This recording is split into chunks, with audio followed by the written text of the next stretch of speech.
আল্লাহ বলেন ওই ব্যক্তির মতো তোমরা হইও না যে হেদায়েত পাইল, হেদায়েত পাওয়ার পরেও হেদায়েতের দ্বারা কোনো উপকার লাভ করতে পারল না, হেদায়েত পাওয়ার পরেও তার কাছে কোনো ফায়দা হলো না। তোমরা ওই ব্যক্তির মতো তোমরা হইও না। ঈমান আছে, হেদায়েত পাইছি, হেদায়েতটা কি জানেন? আল্লাহ তাআলা সূরাতুল বাকারার 185 নম্বর আয়াতে বলেছেন, রোজা যে রাখলো, কোরআন যে পড়লো, সে হেদায়েত পেয়ে গেল।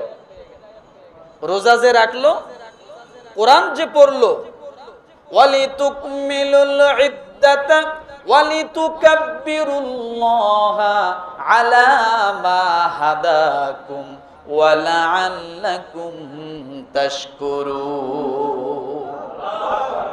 রোজা যে রাখলো, কোরআন যে পড়লো, সে ব্যক্তি কি হলো, কি পেল? হেদায়েত পেয়ে গেল। তার মানে আপনি হেদায়েত পেয়েছেন বিদায় রমজানে রোজা রাখতে পারছেন, কোরআনের সাথে আমল সম্পর্ক আপনার কি ছিল। এখন এইটাকে আপনার রমাদানের পরে কিছু কিছু সময় কি করতে হবে? ধরে রাখতে হবে।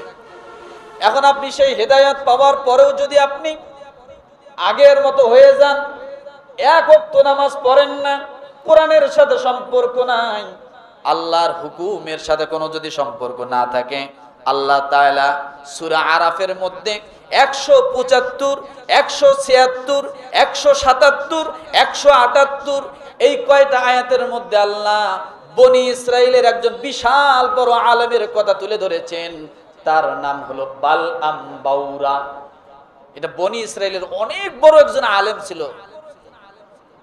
তার বিষয়ে আল্লাহ সূরা আরাফের 175, 176, 177, 178, 179 না 179-তে আল্লাহ বর্ণনা করেন। তাহলে বালআম বাউরে কে ছিল?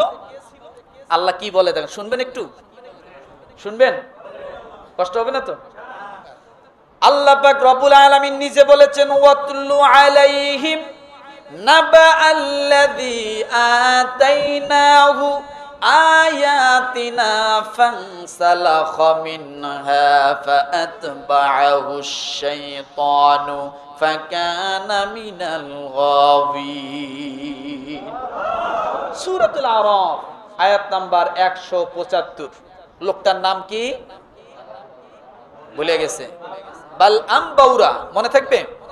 লোকটা কে ছিল? বনি ইসরাইলের অনেক বড় একজন আবেদ ব্যক্তি, আলেম ব্যক্তি ছিলেন, যিনি হেদায়েত প্রাপ্ত ছিলেন।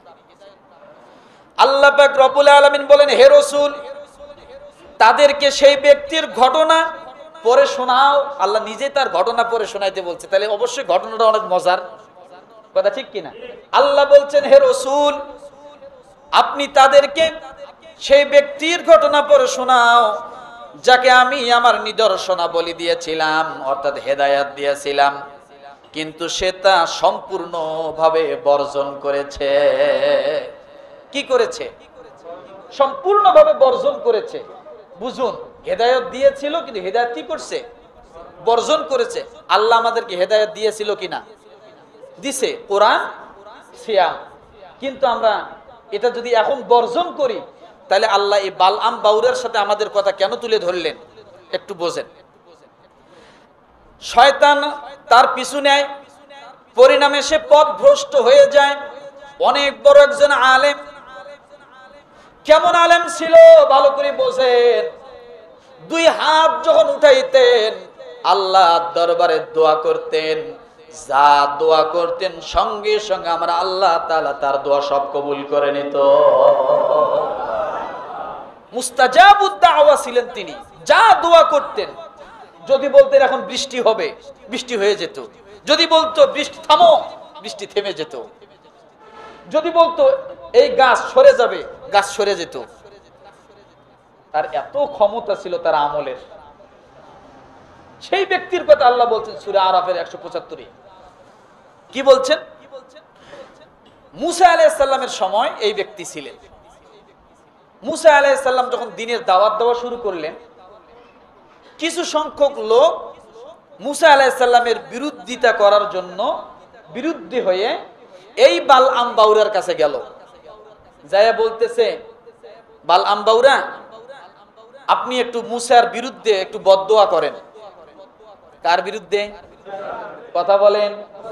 মুসাকে, নবী, আর বালআম বাউরাকে অনেক বড় আলেম, হেদায়েত প্রাপ্ত। এখন নবীর বিরুদ্ধে বদদোয়া করতে বলতেছেন। মুসা আলাইহিস সালামের বিরোধী যারা করে সাধারণ মানুষ তারা এসে তার কাছে বলল যে বালআম বাউরা আপনি একটু বদদোয়া করেন। যদি আপনি বদদোয়া না করেন তাহলে মুসার অতিষ্ঠ থেকে আমরা বাঁচতে পারতেছি না। মুসা কোন আল্লাহর দিকে ডাকতেছে বুঝতেছি না। হে বালআম বাউরা আপনি একটু তার জন্য বদদোয়া করেন। যদি না করেন আস্তে আস্তে সে দেশ দখল করে নেবে, সবকিছু দখল করে নেবে। আমরা তার থেকে মুক্তি চাই। মুসা আলাইহিস সালাতু ওয়াস সালামের কথা যখন এইভাবে বললেন, বালআম বাউরা আল্লাহকে বললেন, আল্লাহ, আমি কি মুসার বিরুদ্ধে বদদোয়া করব? আল্লাহ ডাক দিয়ে বলেন, হে বালআম বাউরা, সব জায়গায় তুমি হাত দিও না। আরো আস্তে কোন, আরো আস্তে বলেন। এ বালআম বাউরা, মুসা হলো আমার নবী, তুমি তো একজন আলেম, তুমি সব জায়গায় হাত দিও না। আমরা মুসল্লি, আমরা মানুষ, আমরা আছি এরকম কত মানুষ কিছুই পারি না, কিছুই বুঝি না, তারপরও আলেমের সমালোচনা করতে আমরা দ্বিধাবোধ করি না, নাই? আল্লাহ বললেন মুসার বিরুদ্ধে তুমি লেগো না, মুসার নামে তুমি বদদুয়া করো না। বালআম বাউরা চলে আসলেন, কওমের লোকেরা দাঁড়িয়ে আছে। কি করলেন, কি বললেন আল্লাহর কাছে? বলল, ও লোকেরা তোমরা শোনো, আমি মুসার বিরুদ্ধে বদদুয়া করতে পারবো না, আমার আল্লাহ নিষেধ করেছে। এবার ওই দুষ্ট লোকগুলো বালআম বাউরার কাছে আর না যে বালআম বাউরার স্ত্রীর কাছে গেছে, জায়গা মতো যায় হাত দিছে। কোথায় হাত দিছে? ঘুমাচ্ছেন নাকি? হ্যাঁ, স্ত্রীর কাছে যায় বলতেছে, আপনি বালআম বাউরাকে বলেন মুসার বিরুদ্ধে বদদুয়া করতে। আপনি যদি বালআম বাউরাকে মুসার বিরুদ্ধে বদদুয়া করার জন্য যদি আপনি নত স্বীকার করাইতে পারেন, আপনি যা চাইবেন আপনাকে স্বর্ণ, টাকা, পয়সা সব দেওয়া হবে। কাকে বলছে কথা? স্ত্রীকে। আর মহিলাদের তো এক জায়গায় দুর্বল। কোন জায়গায়? স্বর্ণের কাছে দুর্বল। আর স্ত্রী ছিল সবচেয়ে সুন্দরী। স্ত্রী কি ছিল? প্রকৃতপক্ষে স্ত্রী সুন্দর ছিল না। তা বালআম বাউরা যখন তার স্ত্রীকে দেখছে, দেখে পছন্দ হয় নাই, সঙ্গে সঙ্গে আল্লাহকে বলছে, আল্লাহ আমার স্ত্রীকে আমি সুন্দর চাই। সাথে সাথে আল্লাহ তার স্ত্রীকে সুন্দর করে দিয়েছে। তার দোয়া কেমন কাজে লাগতো এবার খেয়াল করেন। সে যা বলতো তাই হতো, সাথে সাথে স্ত্রী সুন্দর হয়ে গেছে। তাহলে সুন্দর স্ত্রীর কাছে স্বামী একটু দুর্বল থাকেই। এবার স্ত্রীকে সব লোক যায় ধরছে, আপনি বলুন যেভাবেই হোক আপনি পারবেন বালআম বাউরার মাধ্যমে নবী মুসার বিরুদ্ধে বদদুয়া করার জন্য। আপনি বললে করবে, আপনাকে সব দেওয়া হবে।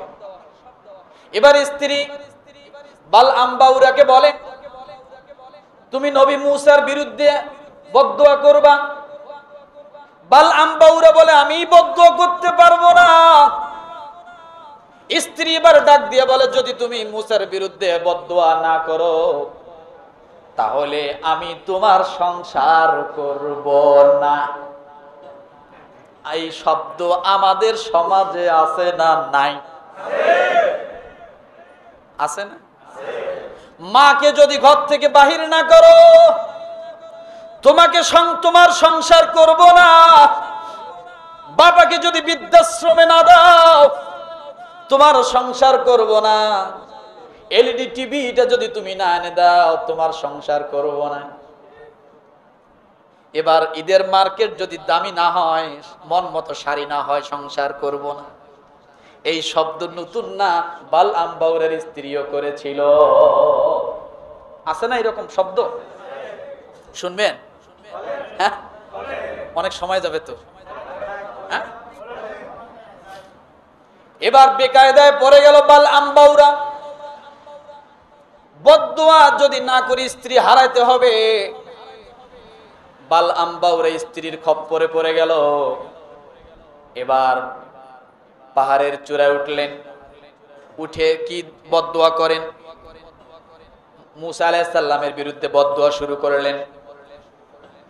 যখন এই বদদুয়া শুরু করেছেন মুসার বিরুদ্ধে, রব্বুল আলামিন সূরা আরাফের 176 নম্বর আয়াত পড়ে দেখুন, ওয়ালাউ শি'না লারাফা'নাহু বিহা ওয়ালাকিন্নাহু আখলাদা ইলাল আরদি ওয়াত্তাবা'a হাওয়াহু ফামাসালুহু কামাসালিল কাল। নাউযুবিল্লাহ, যারা বলেন নাউযুবিল্লাহ।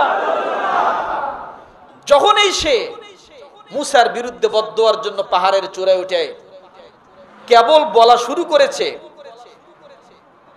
আল্লাহ বলেন আমি ইচ্ছা করলে সেই আয়াতসমূহের বদৌলতে তাকে উচ্চ মর্যাদা দান করতাম, কিন্তু সে তো দুনিয়ার দিকেই ঝুঁকে পড়ল। দুনিয়া মানে স্ত্রী, আর স্ত্রী কোন দিকে ঝুঁকছে? স্বর্ণ অলংকার টাকা পয়সা। এই জন্য আল্লাহ বলেন সে দুনিয়ার দিকে ঝুঁকে পড়ল। অথচ আমি আমার নিদর্শন তাকে দিয়েছিলাম, নিদর্শনের মাধ্যমে আমি তাকে মর্যাদাবান বানাইছিলাম। কি নিদর্শন ছিল? মুখ দিয়ে যা বলে তাই হয়ে যায়। কত বড় নিদর্শন! আল্লাহ বলেন যে আমি তাকে এত উঁচু মর্যাদা দান করলাম, কিন্তু সে তো দুনিয়ার দিকে ঝুঁকে পড়ল এবং নিজ প্রবৃত্তির অনুসরণ করলো। সুতরাং তার দৃষ্টান্ত ওই কুকুরের মতো। কিসের মতো? ফামাসালুহু কামাসালিল কালব। যখন এসে বদদুয়া শুরু করলো, সঙ্গে সঙ্গে জিহ্বা নাভি পর্যন্ত ঝুলে গেল। কুকুরের জিহ্বা যেমন তৃষ্ণার সময় ঝুলে যায়, টপ টপ করে লালা পড়তে থাকে। বাল আমবাউরার প্রথম পদস্খলন শুরু হলো কুকুরের মতো, জিহ্বা নাভি পর্যন্ত ঝুলে গেল। ও মুসলমান, এই জন্য বনি কোনো আলেমের পিছনে লাগবেন না, ইমামের পিছনে লাগবেন না, মুয়াজ্জিনের পিছনে লাগবেন না, উলামায়ে কেরামের পিছনে লাগবেন না। যদি আল্লাহ তাআলা আপনার লাগাটা সহ্য না করে, আপনার দুনিয়াও শেষ হয়ে যাবে, আখিরাতও শেষ হয়ে যাবে। কার বিরুদ্ধে বদদুয়া করতে গেছে চিন্তা করছেন? কার? মুসা নবীর বিরুদ্ধে। কালবুন শব্দ তো কুকুর। আল্লাহ বললেন তার জিহ্বা ঝুলে গেল, টপ টপ করে পানি পড়া শুরু করে দিল, লালা পড়া শুরু হয়ে গেল। এরপরে রব্বুল আলামিন বলেন যার উপর তুমি হামলা করলেও সে জিহ্বা বের করে হাঁপাতে থাকতো, জিহ্বা বের হয়ে গেল, হাঁপানি শুরু হয়ে গেল কুকুরের মতো, আর তার জিহ্বা ভিতরে গেল না। আর তাকে তার অবস্থায় ছেড়ে দিলেও জিহ্বা বের করে হাঁপাবে। এই হলো সেই সব লোক আমার আয়াতসমূহ যারা প্রত্যাখ্যান করে, অর্থাৎ আমার হেদায়েত যারা প্রত্যাখ্যান করে। তাহলে আমাদের জন্য হেদায়েত ছিল রোজা, আমাদের জন্য হেদায়েত ছিল কোরআন। এটাকে যারা প্রত্যাখ্যান করবে তারা ভালো হবে না খারাপ হবে তাদের? এখান থেকে যদি আমরা বাঁচতে চাই, তাহলে আমরা এইগুলা রমাদান মাসের যে ট্রেনিং গুলো আমাদের জন্য হেদায়েত হয়ে আসছিল, সেগুলো আমরা কিছু কিছু করে ধরে রাখবো এবং বাকি 10টি মাস 11টি মাস আমরা এগুলো করার চেষ্টা করব। পারবো না? পারবো না?